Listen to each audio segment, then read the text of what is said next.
there have been a few changes since the last update. In fact, shortly after I did the last update, I discovered that one of my anemones split. Where there were 3, there are now 4, and they're all doing really well. And I've also added quite a bit of sand. I've continued cleaning the rocks. And I just want you to be able to see how things are looking. And what you see on the sand bed is diatoms, thankfully, and not cyanum. All the animals are doing really well. These fish are growing rapidly, as you can see. That Sergeant Major Damsel just went by is actually a little bit bigger than the powder blue is now. And really all these fish have grown quite a bit, with the exception of the clownfish, but they've been that size for a long, long time. In fact, they were about that size when I got them, so they're a few years old.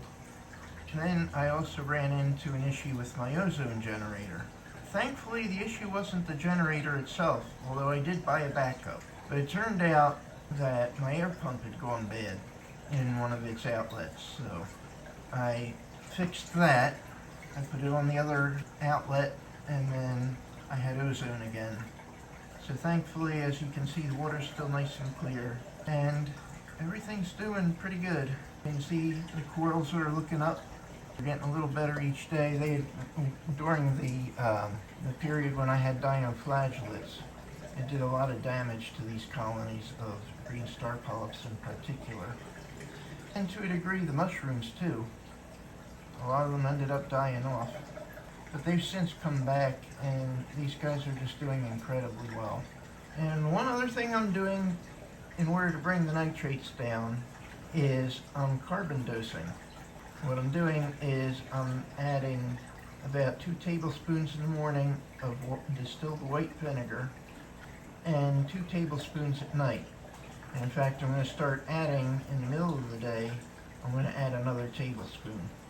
Not only are the corals looking up since I've been doing that, but the nitrates have been coming down too, and even phosphates have come down slightly. Even though the main idea behind carbon dosing is to get the nitrates down, the phosphates also come down to a degree, especially when your nitrates are as high as mine have been. But 65.7 parts per million was where my nitrates were as of last count. I was way above 75 at once, not even all that long ago, so this is working.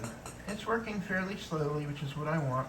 Of course, water changes help this too, but since I don't have a lot of coral in here like that, really all I have are soft corals at this point.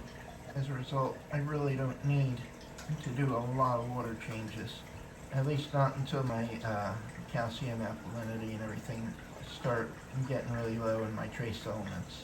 And those are another big reason to do water changes. So that is pretty much what's happening with the reef currently. Please let me know in the comments also if you're battling with any issues, maybe high nitrates, high phosphates, or even low nitrates and phosphates. And I really appreciate your being here today.